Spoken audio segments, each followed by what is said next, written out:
A graça e a paz de Cristo, Pastor Edmário, mais uma vez aqui no canal Pregador Fiel de Cristo. E agora chego aqui a nossa mais recente lição, que no caso aqui é a nossa sexta lição do nosso curso básico de grego do Novo Testamento.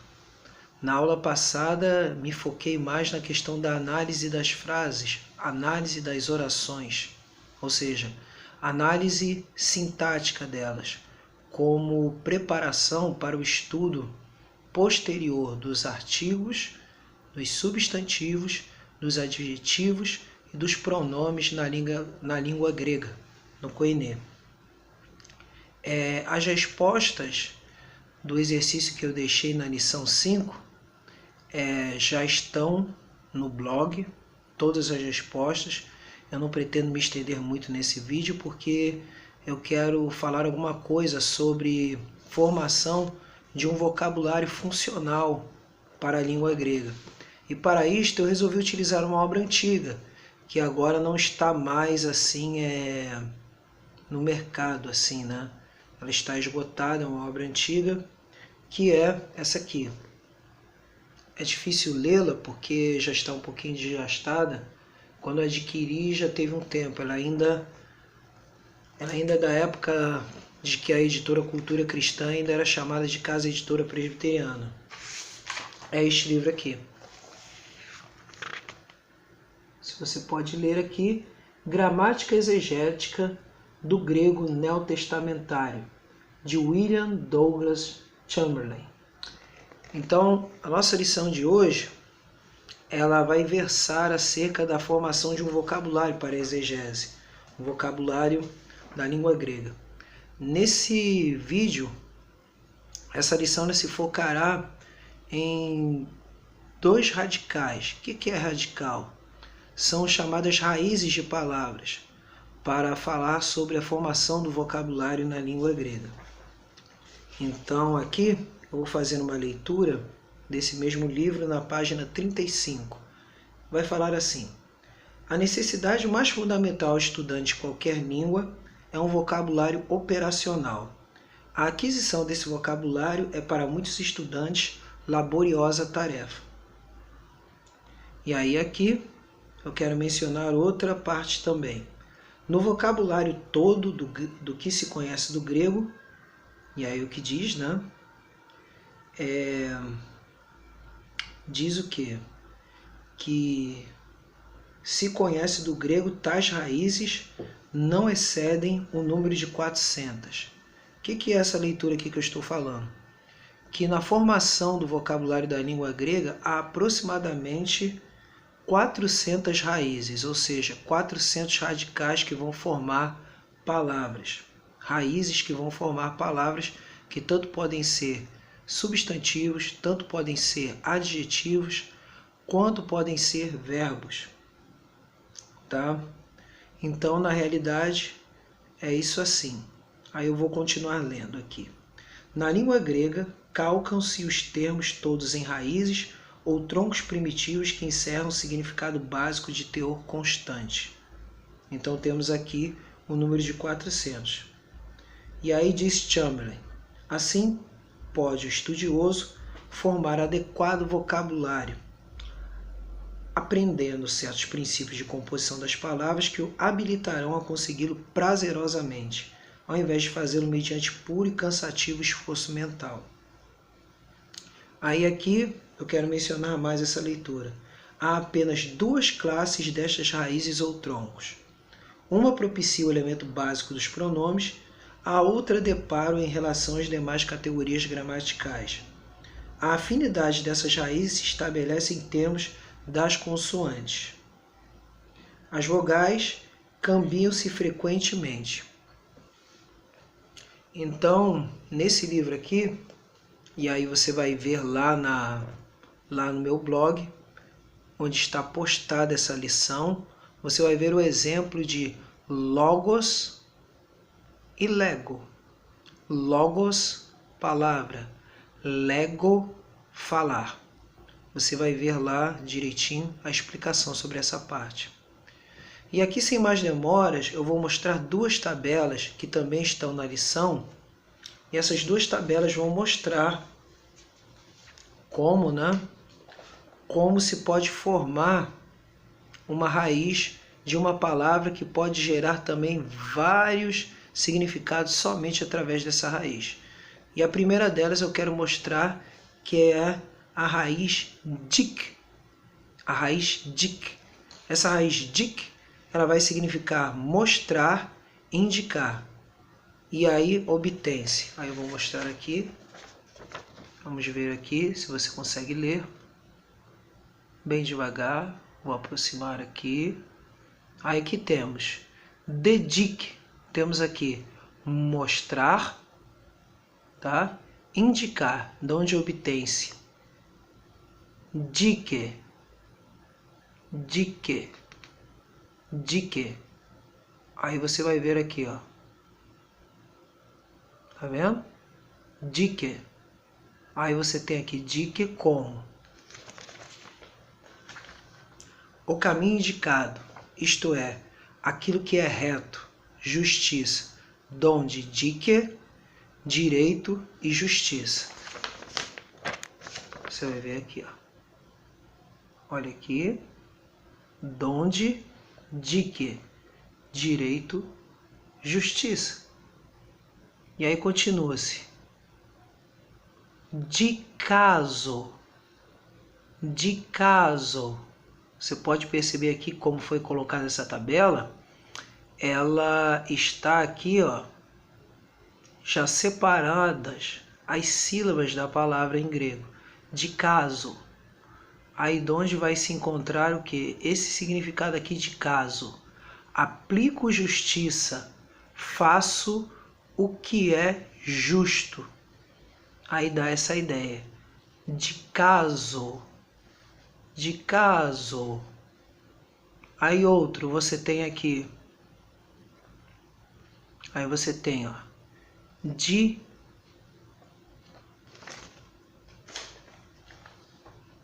castes. De castes. Então, você tendo de castes, você tem juiz. E não é somente essa palavra que vai indicar juiz, tá? Mas a primeira, essa tabelinha aqui, ó. De castes, juiz. Próxima palavra, dikasmos. Dikasmos. Dikasmos vai indicar ato de justiça feito justiceiro. Ato de justiça feito justiceiro. Dikasmos. Próxima. De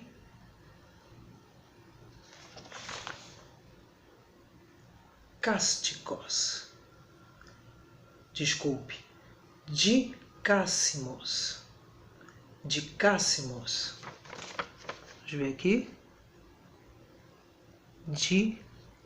Dicássimos. Aí você tem aqui dicássimos judicial. Algo que é judicial, assunto judicial, dicássimos. E aí temos o próximo, dicásticos. Dicásticos. E aí que temos relativo aos tribunais, que bem claro, relativo aos tribunais, verba, aí, relativo aos tribunais, verba de jurado. Pode ver aqui, verba de jurado. Aí temos a próxima palavrinha. Dikaios. Dikaios. Aquele que observa as normas, justo e reto. Dikaios. Dikaios. Aquele que observa as normas, justo, reto.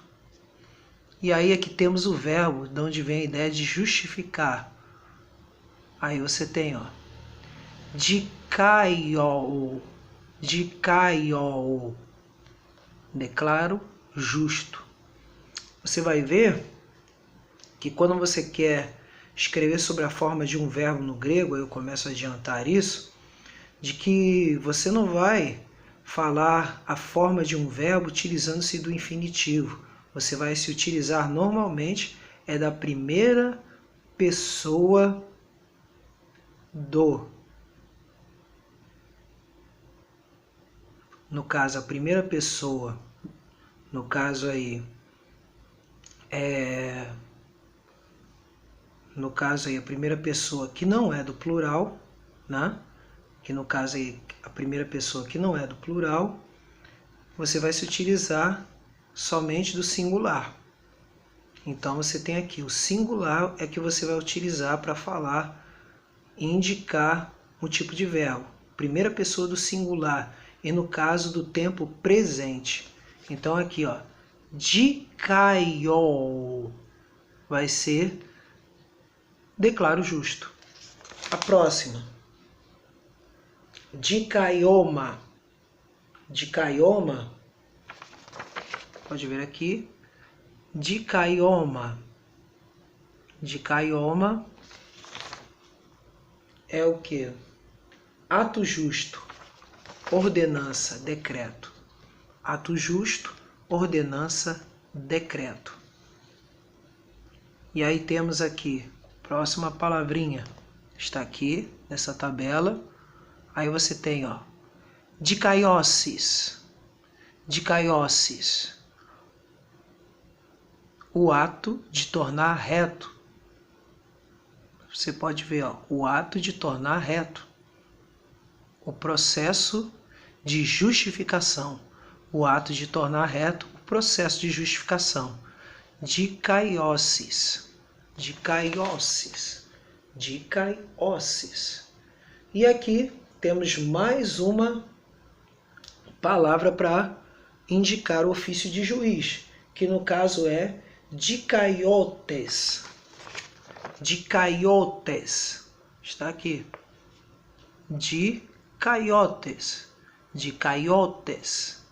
Juiz. Próxima palavra. Dicasterion. Dicasterion, que vai indicar lugar de justiça, casa de correção. Aí temos aqui, ó, lugar de justiça, casa de correção. Temos aqui, bem claro aqui, ó, dicasterion. Está aqui, dicasterion, bem indicado aqui. E por último, dikaiosine, que é muito utilizado no Novo Testamento. Essa palavra é muito utilizada. Dikaiosine, justiça, retidão, misericórdia. E aí temos aqui, ó, piedade, caridade. Está aqui. Justiça, retidão, misericórdia, equidade, caridade. Justiça, retidão, misericórdia, equidade, caridade. Dikaiosine. Tá? Essa é a primeira tabelinha. Você pode ficar despreocupado que ela está lá nas anotações do blog, como eu já tinha postado antes. Alguns já sabem, alguns que acompanham este curso, já sabem que atualmente eu estou colocando primeiro a lição escrita e depois a explicação no vídeo. E, continuando, tem aqui a segunda tabela, que já é um pouquinho menor que a outra. Mas de repente vai ficar até mais clara aqui, né? Por ser até menor. Aqui está. A próxima raiz é da raiz, tá? Da raiz alongada. Deik. Deik. Ao invés de dik, agora é deik. Tem-se. Aí temos aqui, ó. Deik nimi. Deik nimi vai significar mostro, aponto. Temos essa raiz. E de deik nimi continua-se dessa forma. Deigma. Deigma, que no caso é coisa mostrada, né? Temos aqui coisa mostrada, modelo, amostra, deigma. E aí temos o verbo deigmatizo, deigmatizo. E aí deigmatizo vai significar exibo. Está aqui, ó, exibo, ponho à mostra. E aí próxima palavra, deigmatismos, deigmatismos, exibição, exposição pública, deigmatismos. Próxima palavra, deicterium. Está aqui, deicterium. Lugar para exibições, mostruário. Próxima, deictes, exibidor, demonstrador. E aí temos deictikos, deictikos, capaz de mostrar, exibível. E por último, deixis, deixis, mostra, exibição. Deixis. Então são essas duas tabelas que pude mostrar. E qual é o exercício que eu recomendo nessa parte? Escrita, bastante escrita, escreva várias vezes essas palavras e tente memorizá-las e sempre lembrar que a raiz deik, ela vai dar a ideia de quê? De mostra, de exibição. E a raiz dik também da mesma forma, vai indicar, mostrar e indicar, sendo que na parte de dik sempre vai apontar para a ideia de tudo que é reto, de tudo que é justo, tudo que está ligado à justiça. E deik vai indicar tudo que tem a ver com mostra e exibição. Mas todas essas duas raízes, elas têm uma familiaridade. Essas duas formas têm sua mesma raiz, que vão dar essa ideia na origem das palavras. Nas próximas lições, vou mostrar então as ideias de sufixos e prefixos, sendo que no próximo vídeo vou estar falando sobre sufixos. E em um outro vídeo estarei falando sobre os prefixos para se montar um vocabulário adequado para o estudo e tradução das palavras no grego do Novo Testamento. Desde já agradeço a sua disposição em estar aprendendo junto comigo, a sua disposição em querer se aperfeiçoar na palavra de Deus, e faço isso com o coração voltado mesmo para que as pessoas tenham mais oportunidade de aprender com profundidade a palavra de Deus e desenvolver seus estudos teológicos. Que a graça e a paz de Cristo sejam multiplicados na sua vida, e quaisquer contatos você pode falar, você pode dar suas sugestões nos comentários, e curta, compartilhe, inscreva-se no canal e tenha o contato do e-mail também. Desde já agradeço em nome de Cristo Jesus. Deus te abençoe.